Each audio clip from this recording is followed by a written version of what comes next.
इदं नमः। ॐ बुधोत्तमं वरुणपाशमस्मदवाधमं विमध्यमं श्रदाय अदायमादित्यवते अवानागसो अदितये स्याम स्वाहा। इदं वरुणाय आदित्याय अदितये च इदं नमः। ॐ भवतन्नः समनसो सचेतसो परेतसो मा यज्ञं दिनं शिष्टं मा यज्ञपतिं जातवेदसो शिवो भवतमद्य नमः स्वाहा। इदं जातवेदोभ्याम् इदं नमः। జన్మదిన సంస్కారం ప్రతి ఒక్కరు కూడా ఒకవేళ మీరు జన్మదినం చేసుకుంటే యజ్ఞంతోనే చేయించుకోండి. జన్మదినం చేసుకుంటే లేదు చేసుకోకుంటే ఏం ఇబ్బంది లేదు. చేసుకుంటే మాత్రం కేకులు కట్ చేయకండి. తర్వాత ఇలా యజ్ఞం ద్వారా చేయించుకోండి.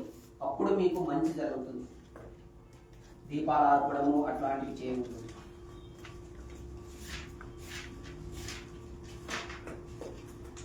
పాశ్చాత్య సంస్కృతి అంతా వదిలిపెట్టండి. మన భారతీయ సంస్కృతి సదాచారము అలవాటు చేసుకోవాలి అందరూ కూడా.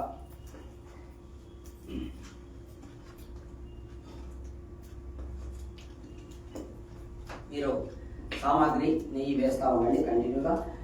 ఓం త్రాయుషం జమదగ్నేః కశ్యపశ్చ త్రాయుషం యద్ధేవేషు త్రాయుషం తన్నో అస్తు త్రాయుషం స్వాహా.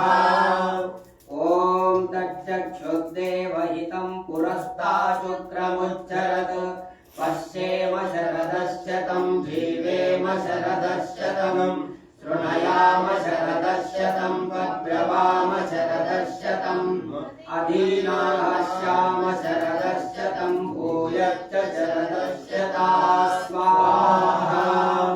ఓం భద్రం కర్ణేభిః శృణయామ దేవా భద్రం పశ్యేమాక్షమీయజత్రాః స్థిరైరంగైః సుష్ఠువాగం సస్తనూభిర్విషేమहि దేవహితం యదాయుః స్వాహా. ఓం శతం జీవ శరదో వర్ధమానః శతం హేమంతా శతం వసంతాన్ శతంత ఇంద్రో అగ్నిః సవితా బృహస్పతిః శతమాయుషా హవిషా హర్షమనం స్వాహా. ఇక్కడ ఇన్ని మంత్రాల్లో అన్ని చోట్ల శతం జీవ శతం జీవ. పరమాత్ముడు చెప్తున్నాడు నూరేళ్ళు జీవించు అంటే నువ్వు తొందరగా చస్తే ఎట్లా? పరమాత్ముడు చెప్పినది గ్రహించితే కదా. నువ్వు నూరేళ్ళు జీవించాలి అంతే. నూరేళ్ళు జీవించాలంటే వైదిక మార్గంలో జీవించాలి, లేకపోతే నూరేళ్ళు జీవించలేరు. ఒకవేళ అవైదిక మార్గంలో కూడా చాలా మంది నూరేళ్ళు జీవించవచ్చు, ఉపయోగం లేదు. వైదిక మార్గంలో సత్య మార్గంలో నూరేళ్ళు జీవించాలని చెప్పి పరమేశ్వరుడు చెప్తున్నాడు. ఆ విధంగా మీరు సంకల్పం కలిగి ఉండాలి, కంకణబద్ధులై ఉండాలి. నేను 100 సంవత్సరాలు జీవించాలి ఈ మార్గంలో అని, ఆరోగ్యంగా జీవించాలని కోరుకోవాలి భగవంతుని. చాలా మంది నూరేళ్ళు జీవించండి అంటే యాళ్ళే సార్ మాకు 50 సార్లు సార్ ఎందుకు ఈ జీవితం అంటారు. ఊరికే అట్లా పై మాట అంతే, అది ఉత్తది ఊరికి చెప్తుంటారు. అట్లాంటప్పుడు తొందరగా పోవచ్చు కదా. పోడు హాస్పిటల్ బట్టి మందులు వేసుకుంటాడు, మళ్ళా ఊరికే పై మాట చెప్తుంటారు అన్నమాట. కాబట్టి అందరి మనసులో ఒక గొప్ప సంకల్పం భగవంతుడు చెప్తున్నాడు. ఇంకా ఫస్ట్ మంత్రంలో ఏమంటున్నాడు? త్రాయుషం 300 ఏళ్ళు జీవించండి అని చెప్తున్నాడు పరమాత్ముడు. త్రాయుషం అంటే 300 సంవత్సరాలు పైబడి జీవించమని చెప్తున్నాడు.